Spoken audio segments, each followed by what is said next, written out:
This is Michael Orl of MobileBurn.com, and today I have with me the Samsung SCH i920, the Omnia 2 for Verizon Wireless. This is a Windows Mobile 6.5 device that features Samsung's TouchWiz 2.0 user interface. Let's open up the box and see what we have inside. Here's the Omnia 2 itself. Pull this out. See a very large display.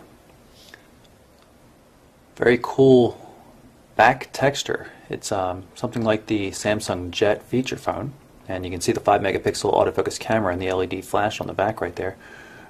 Really cool shape, and we'll take a closer look at that later. Let's set it aside and see what else comes in the box.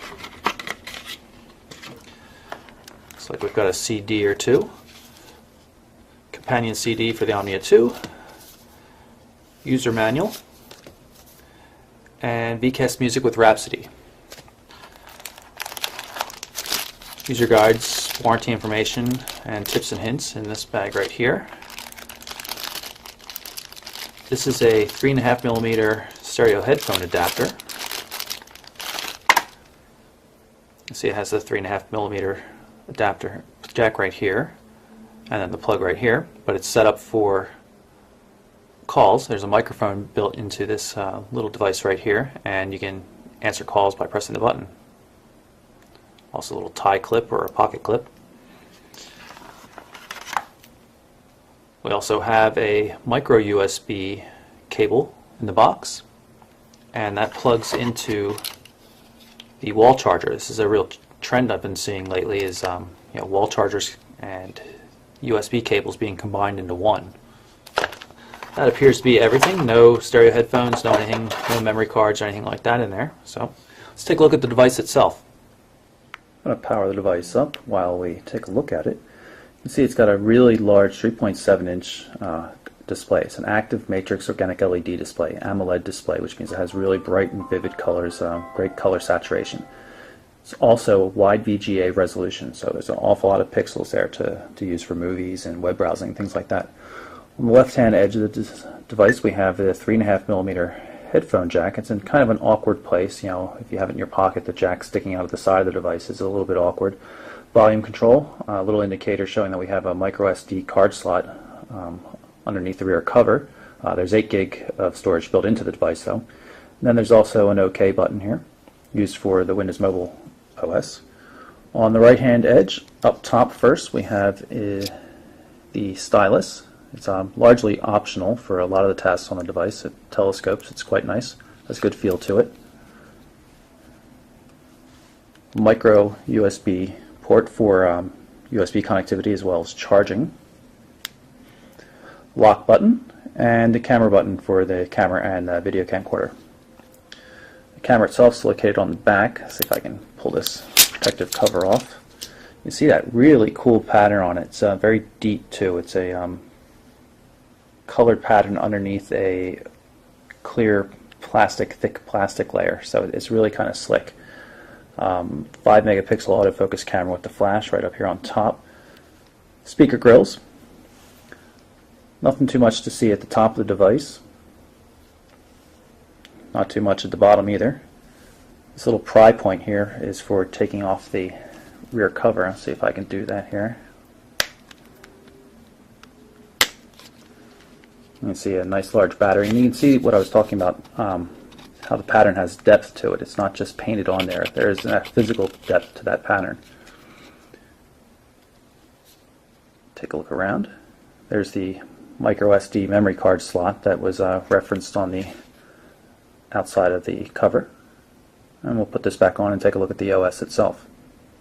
There are a couple of ways to activate the device when it's locked. You can press, say, the power button or something, and then touch the unlock control. But you can also just hold down on the lock button itself for a second or two, and it'll automatically unlock in one motion. This is the Samsung TouchWiz home screen. Right now it's a blank slate. We've got 3 different home screens we can work with. Just drag a widget out. Move to the next screen.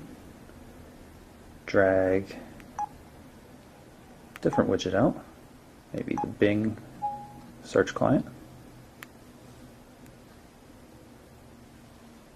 You can move around the widgets just by long pressing on them with the fingertip or the stylus and repositioning them. You can also remove a widget entirely just by dragging it back to the widget tray.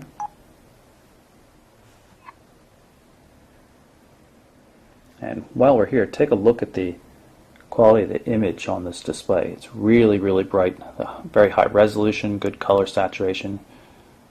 It's not as nice a selection of preloaded home screens as we see on most AMOLED display equipped Samsung devices, so it's not showing it off quite as well, but trust me, it's really, really bright.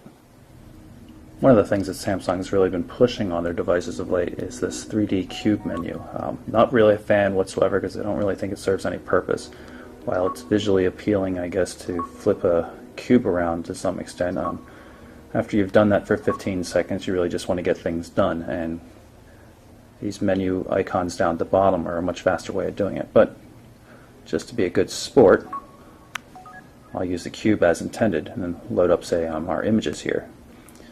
It's nice how you can flip through them. It's really a quite attractive view, flipping through all your different images. Same thing works for videos and even for games.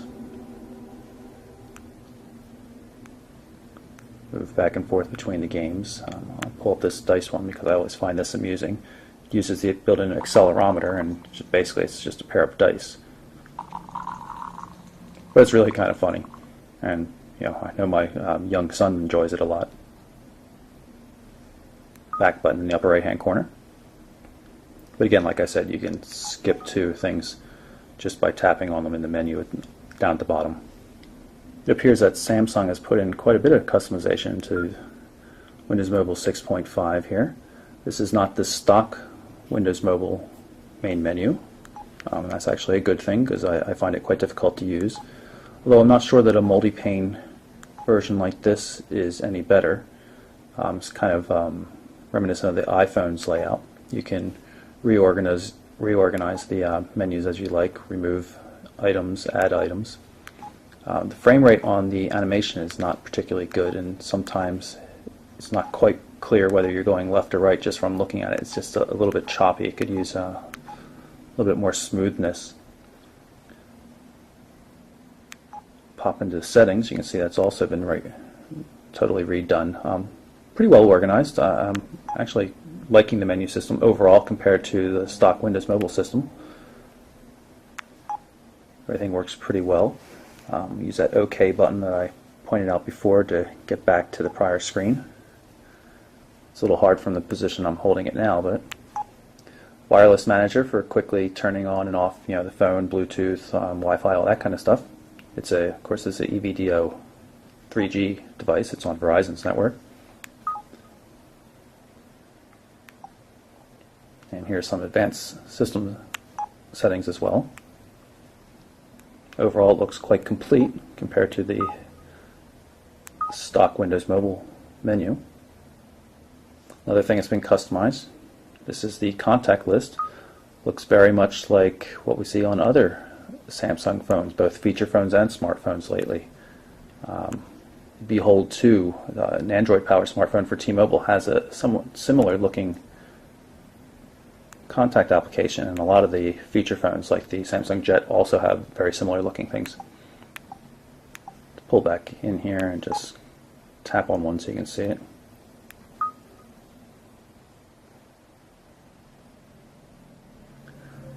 Last thing I want to show you before I get down to the nitty-gritty of the device is the new virtual keyboard. This uses technology called Swipe, and instead of just tapping on the letters, you actually draw across the screen. So I'll try to show you how it works. It's a little awkward from this position behind the camera, but THIS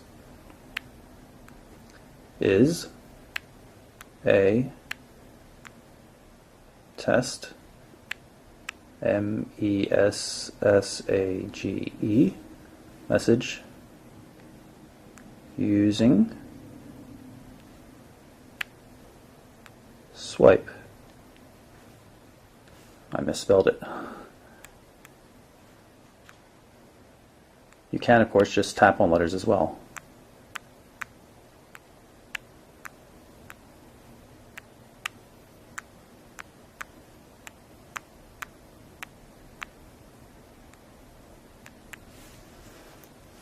Trick will be to see how well it works with a thumb. My name is Michael. Now this was done without reading any instructions, tutorials, tips, or anything. So all I knew from the system was that you drew on it. So it seems to work pretty well for me. I'm assuming there's going to be some sort of settings for automatically putting spaces after things when you enter a word and stuff like that. But overall, it seems pretty good for something a little bit different.